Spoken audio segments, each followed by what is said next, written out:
Saludos y bienvenidos a esta nueva sesión del curso de Mecánica Universitaria de Science for You.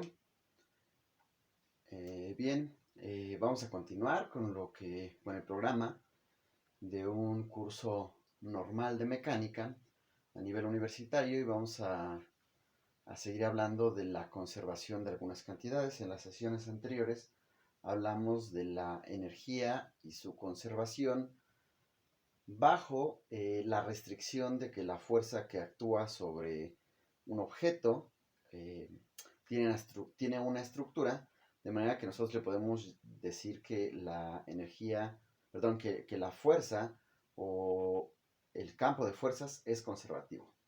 En esta ocasión vamos a hablar de la conservación de otra cantidad, de una cantidad muy importante que nosotros hemos estado abordando a lo largo del curso, y es a lo que le llamamos la cantidad de movimiento. Esta cantidad, valga la redundancia, también la conocemos como momentum y la hemos abordado en diferentes momentos del curso, en diferentes tiempos del curso. Sin embargo, es muy importante y esta es, digamos, el espacio que le vamos a asignar a la cantidad de movimiento y a su conservación bajo condiciones específicas. También vamos a utilizar esta característica o esta propiedad de conservación de la cantidad de movimiento para poder resolver algunos problemas. Bien, entonces el objetivo es entender las restricciones bajo las cuales se conserva la cantidad de movimiento o el momento lineal o el momentum. Bien, entonces para ello vamos a recordar un poquito qué es la cantidad de movimiento. La cantidad de movimiento, si recordamos, no estoy seguro de si lo hicimos de manera virtual como ahora o si lo hicimos en algún curso presencial, en alguna sesión presencial. Pues igual que un vector, pues tiene su versión en una dimensión, que la podemos escribir simplemente así, si es en la dirección, por ejemplo, del eje X o en la dirección horizontal. El momento va a ser igual a la masa por la velocidad. Como es en una sola dirección, pues va a ser la masa por la rapidez en esta dirección. Recordemos que la velocidad es igual a la derivada de x, es decir, a la derivada de la posición respecto al tiempo. Bien, entonces la cantidad de movimiento en una sola dirección va a ser igual a la masa por la derivada de x, que es la posición respecto al tiempo. Las derivadas temporales las podemos indicar con un puntito sobre la variable que nosotros estamos indicando que se va a derivar, en este caso x, un puntito. Un puntito para las derivadas temporales. Hay que recordar, aunque estoy seguro que ya lo hemos mencionado. En el caso de 3 dimensiones, pues le ponemos una flecha aquí sobre P para indicar que es un vector. Y la cantidad de movimiento P va a ser igual a la masa por la velocidad, por el vector de velocidad. Eso va a ser igual a la masa por la derivada temporal del vector de posición. Bien. Nuevamente eso lo podemos expresar como la masa por la derivada temporal con un puntito del vector de posición. También hay que recordar, bueno, esto que acabamos de mencionar, pues es lo que ya hemos estado tratando o de lo que hemos estado hablando como la cantidad de movimiento y que es el punto central de estas sesiones, de estas 2 o 3 sesiones que vamos a tener. Si recordamos, también esa es la expresión matemática de la segunda ley de Newton. Bien, lo que también hemos mencionado en repetidas ocasiones como la ecuación fundamental de la mecánica de Newton o de la mecánica clásica hasta Newton. Si nosotros recordamos, la aceleración es la derivada temporal del vector de velocidad. Bien. Si esta masa la pusimos aquí porque es constante, pero esta masa pues la podemos poner dentro del signo de derivación. Con ello tendríamos esa expresión, que la fuerza es igual a la derivada temporal de la masa por el vector de velocidad. Pero esto que tenemos aquí en el paréntesis, que es lo que se va a derivar, o a lo cual se le va a aplicar la derivada temporal, es lo que arriba hemos recordado como la definición de la cantidad de movimiento, ¿verdad? Es decir, que la fuerza va a ser igual a la derivada temporal de la cantidad de movimiento. Dicho de otra forma, la fuerza total aplicada sobre un sistema es igual a el cambio instantáneo de la cantidad de movimiento. Bien. Hay diferentes formas en las que podemos enunciar esta expresión.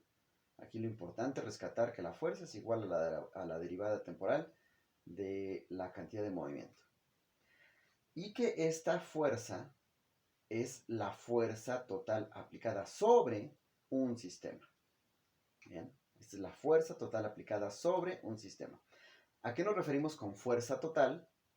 Pues que sobre un sistema, aquí el sistema lo hemos representado por algo muy burdo como una cajilla, una caja, a la cual se le pueden aplicar diferentes fuerzas. ¿Sí? Por ejemplo, podría ser que se le está aplicando una fuerza 1 en esta dirección, una fuerza 2 en esta otra dirección, una fuerza 3, 4, 5, 6, 7, 8, 9, etc. Bien, pues la fuerza total, esta fuerza que está participando en la expresión de la segunda ley de Newton, va a ser igual a la suma vectorial de todas estas fuerzas, todas las fuerzas externas que se aplican o que actúan sobre un sistema. A eso nos referimos con fuerza total. Ok, entonces la fuerza total va a ser igual a la suma desde I igual a 1 hasta N de todas las fuerzas. ¿Sí? Es decir, la fuerza va a ser igual a la suma vectorial de todas las fuerzas aplicadas sobre un sistema. Hasta ahora, hasta este momento, no hemos hablado de que un sistema puede estar compuesto por más de un objeto, pero en el ejemplo vamos a abordar un sistema que está compuesto por más de un objeto. ¿Bien? Entonces, vamos a retomar. Hemos escrito la definición de la cantidad de movimiento. Recordamos cómo se expresa la segunda ley de Newton en términos de la cantidad de movimiento y hemos mencionado que la fuerza que participa en la segunda ley de Newton es igual a la fuerza total aplicada sobre un sistema. Ahora, si a esta expresión de que la fuerza es igual a la derivada temporal de la cantidad de movimiento le agregamos un diferencial del tiempo en ambos lados de la ecuación, nos queda esta expresión que tenemos aquí. Bien, es decir, f de t es igual a la derivada de p respecto al tiempo por dt. Le hemos agregado este diferencial en ambos lados a la expresión de la segunda ley de Newton. Pero como ya hicimos en los videos anteriores, en las sesiones anteriores, utilizamos la definición de la diferencial de una función. Aquí nos equivocamos, aquí es f. Aquí hay que cambiar esta t por una f. ¿No? Entonces, la diferencial de una función f va a ser igual a su derivada por la diferencial de la variable independiente, que en este caso es t, ¿verdad? Entonces, la derivada de la función multiplicada, o bueno, la diferencial de la función y el diferencial de la variable independiente. Esto va a ser igual a la diferencial de f. Aquí va una f en lugar de t. Esto va a ser igual a la diferencial de f. De esta misma forma, la derivada de p respecto al tiempo por dt es exactamente la definición de la diferencial de p. Es decir, esto es igual a la derivada por la diferencial. Eso es igual a la diferencial de nuestra función, que en este caso es la cantidad de movimiento. Así, este término lo podemos reescribir en esta ecuación como simplemente la diferencial de la cantidad de movimiento, con lo que nos queda esta expresión. ¿Sí? Aquí les recomiendo que hagan los pasos ustedes en su libreta, que estén viendo el video y tratando de seguir los pasos mientras ven el video para asegurarse de que quedan correctos todos los pasos, ¿no? De que se entienden lo que se va haciendo, el álgebra que se está utilizando. Si nosotros tomamos esta última ecuación y la integramos desde un tiempo t1 hasta un tiempo t2, tenemos que se obtiene esto que está aquí, ¿no? Es decir, solamente tenemos la integral desde t1 hasta t2 de la diferencial de la cantidad de movimiento, y eso va a ser igual a la integral desde t1 hasta t2 de f por dt. Bien. El símbolo de, bueno, mejor dicho, la operación de integración y de diferenciación son operaciones inversas. Por tanto, esto se va a simplificar y solo nos va a quedar la cantidad de movimiento evaluada desde en el tiempo t1 y en el tiempo t2, ¿verdad? Okay. Aquí, dicho de una manera más formal, lo que se ha utilizado es el teorema fundamental del cálculo. ¿Bien? Entonces, esta integral la podemos escribir aquí, ¿verdad? Como P evaluada desde T1 hasta T2. Al evaluarla, recuerden que primero evaluamos en el límite superior y aquí nos queda P, la cantidad de movimiento evaluada en el tiempo T2, menos la cantidad de movimiento evaluada en el tiempo T1. A esta resta la podemos llamar un delta de la cantidad de movimiento, un delta de P. Resulta que a ese delta de P se le asigna una letra particular, J. Bien, regularmente o en muchos libros al delta de P se le denota como J. Y a esa J nosotros le vamos a llamar impulso. Bien, de manera que integramos el lado izquierdo de nuestra ecuación y lo que nos quedó es el impulso. Así hemos definido, hemos llegado a este punto en el que decimos que el impulso se define como la integral desde el tiempo t1 hasta el tiempo t2 de la fuerza, ¿verdad? La integral temporal. Ok. Además, este j, ¿verdad? De esta igualdad que tenemos aquí, podemos tomar simplemente j, y eso va a ser igual a p evaluada en el tiempo 2 menos p evaluada en el tiempo 1. Lo que podemos reescribir aquí. J igual a P2 menos P1. Esta ecuación o esta expresión matemática que nos queda aquí se le conoce como el teorema de impulso y cantidad de movimiento. ¿Sí? J, que es el impulso, va a ser igual a la variación de la cantidad de movimiento en un tiempo determinado. A eso le llamamos el teorema de impulso y cantidad de movimiento. Bien. Hasta ahora, esto ha sido más o menos denso en el sentido algebraico. Si tienen dudas, les recomiendo que lo revisen nuevamente, que lo vuelvan a ver, a escuchar con un ritmo calmado, tratar de ir siguiendo el álgebra de lo que aquí está escrito. Y también si tienen dudas, me la dejan abajo en los comentarios. O me la hacen llegar de alguna forma en la que les sea posible, ¿no? No necesariamente en los comentarios. Entonces vamos a tomar un caso particular. Vamos a tomar el caso particular en el que la fuerza total, es decir, la fuerza que participa en la segunda ley de Newton es cero, ¿verdad? Que dijimos que era la suma de todas las fuerzas aplicadas. Ok, entonces, si la resultante de todas las fuerzas que se aplican sobre un objeto se anula, es decir, es nula o es cero, entonces esta integral que está aquí va a ser cero, pero esta integral es el impulso. De manera que si la fuerza es cero, el impulso va a ser igual a cero. Pero el impulso es la resta de la cantidad de movimiento evaluada en la posición al tiempo 2 y la posición al tiempo 1.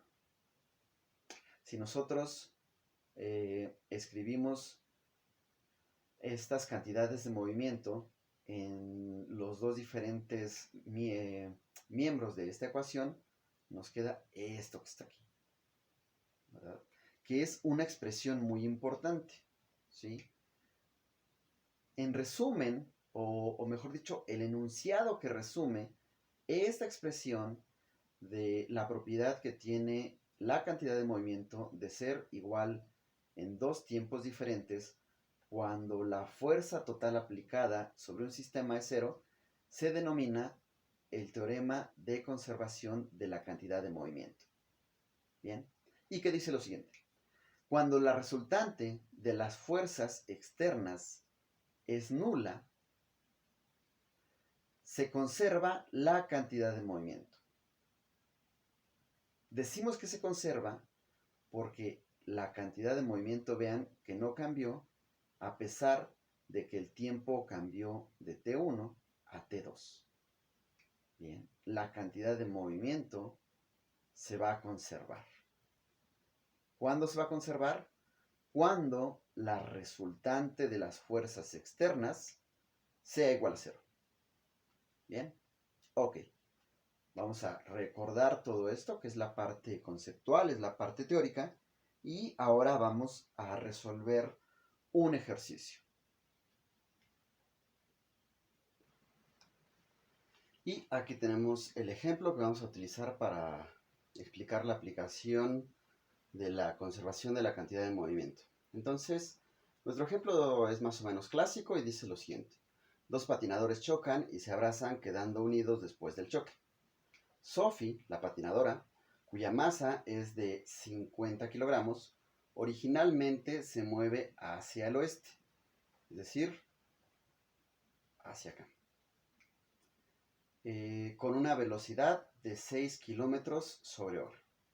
Andrés, el patinador, con masa de 80 kilogramos, se mueve inicialmente hacia el norte con una rapidez de 8 kilómetros sobre hora. Es decir, se mueve en esta dirección, de abajo hacia arriba. Pregunta: ¿cuál es la velocidad después del choque? Aquí hay que recordar que después del choque quedan unidos. ¿Ok? Más o menos un diagramita del problema es este que tenemos aquí, ¿verdad? Andrés va hacia arriba y Sophie va de derecha a izquierda. Lo que esperamos es que al unirse su movimiento combinado sea en una dirección más o menos así, que forme un ángulo θ en relación con el eje positivo de las X. Entonces, la velocidad de Sophie es de 6 kilómetros sobre hora. Le pusimos aquí S1 porque es antes de que choquen. Además, va en dirección menos I porque va de derecha a izquierda. La velocidad de Andrés es de 8 kilómetros sobre hora en dirección J porque va de abajo hacia arriba, ¿verdad? Se mueve hacia el norte. Aquí lo dice el problema. Con esto vamos a calcular la cantidad de movimiento que lleva Sophie antes del choque. Y eso va a ser igual a su masa por la velocidad antes del choque. Entonces, como su masa son 50 kilogramos, multiplicado por 6 kilómetros sobre hora, nos va a quedar menos, porque va en dirección menos i, menos 300 kilómetros, perdón, menos 300 kilogramos por kilómetro sobre hora. Las unidades aquí se ven un poco raras, pero no pasa nada, porque son unidades de masa y de velocidad.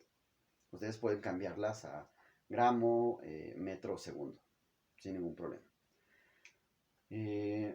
Lo mismo, el mismo cálculo se hace para Andrés, ¿verdad? Es su masa por la velocidad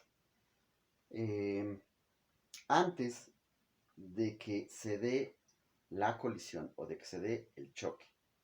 Entonces es 8 por 80, son 640 kilogramos por kilómetro sobre hora en dirección positiva del eje vertical, es decir, en dirección J.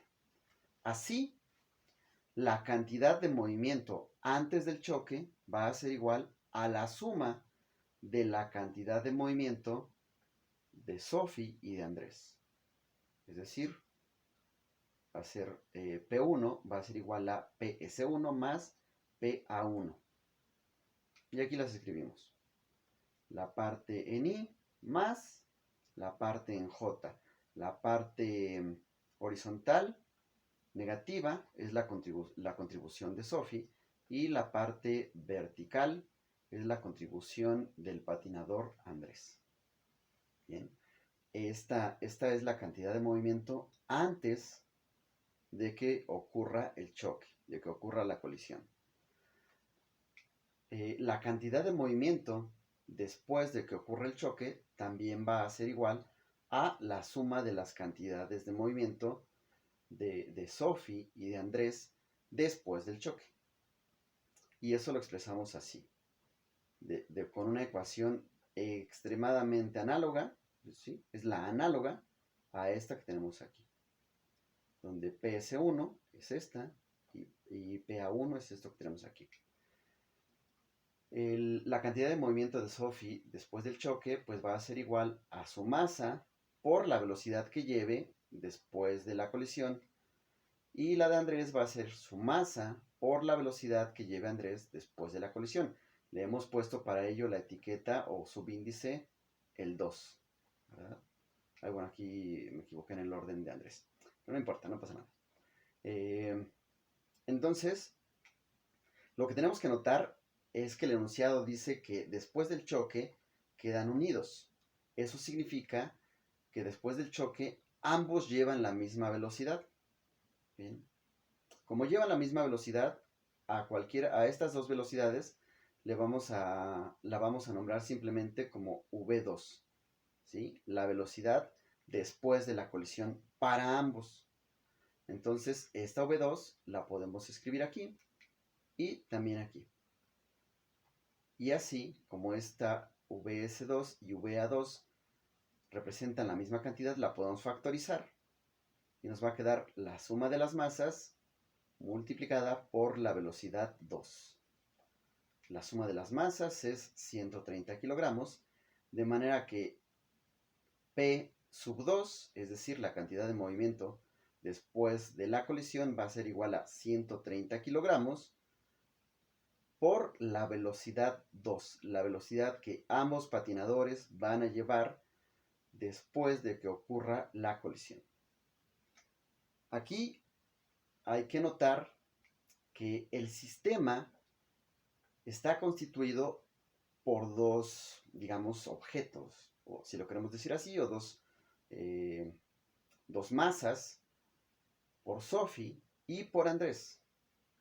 Además de ellos, no hay ninguna otra fuerza que interactúe. Ni siquiera estamos suponiendo que la pista en la que estén patinando les genere una fricción. Por tanto, externo al sistema o externa al sistema, no existe ninguna fuerza que actúe. El sistema está constituido por Sophie y por Andrés. La fuerza externa a ellos dos va a ser igual a 0. Como la fuerza externa total es 0, entonces se cumple la conservación de la cantidad de movimiento. Eso significa que P sub 2 es igual a P sub 1, ¿verdad? La cantidad de movimiento es igual a antes y después del choque. Antes y después. Bien, entonces vamos a borrar esto que tenemos aquí para concluir nuestro ejemplo. Y aquí está la conclusión de nuestro ejercicio, ¿verdad? De esta ecuación vemos que el segundo momento lineal va a ser igual al momento lineal antes de la colisión. Es esta ecuación que tenemos aquí, ¿verdad? La segunda forma de la cantidad de movimiento, aquí la hemos obtenido, es lo último que obtuvimos, o lo más reciente, y eso va a ser igual a lo que hemos obtenido aquí, ¿verdad? Es decir, a la cantidad de movimiento antes de la colisión, que es la suma de las cantidades de movimiento calculada de manera individual para Sophie y para Andrés. Bien. Entonces, para obtener la velocidad, resolvemos expresando la masa combinada de ambos patinadores, expresándola en el segundo miembro, y nos quedan estas fracciones, ¿verdad? Ustedes lo pueden poner como decimales o como fracciones, no pasa nada. Yo prefiero casi siempre utilizar fracciones, a pesar de que se vean un poquito, tal vez no muy agradables para algunos. A mí me gusta más expresar casi todos mis resultados en fracciones. ¿Bien? Aquí terminamos nuestro ejercicio. Y llegamos a la parte que seguramente todos estaban esperando con ansias, el trabajo extra. Entonces, como trabajo extra, vamos a pedirles que calculen la magnitud de este vector que acabamos de encontrar y que determinen el ángulo que este vector forma con el sentido positivo del eje horizontal. Bien, es decir, hay que encontrar el valor de este teta. Y finalmente, para ejercitar lo que hemos aprendido, se debe repetir este ejercicio considerando que ahora Sophie va a viajar en dirección sureste. Bien, es decir, ahora Sophie va a viajar en esta dirección, hacia abajo y hacia la derecha. Bien, con la misma magnitud de la velocidad, las mismas masas, y Andrés viaja exactamente en la misma dirección que hemos utilizado en este ejercicio. ¿Ok? Bien, con esto terminamos esta primera sesión de lo relacionado con la conservación de la cantidad de movimiento. Ya saben que pueden contactarnos por correo electrónico. No olviden seguirnos en Facebook. Suscríbanse a nuestro canal de YouTube. Denle like, activen las notificaciones y sigan cuidándose.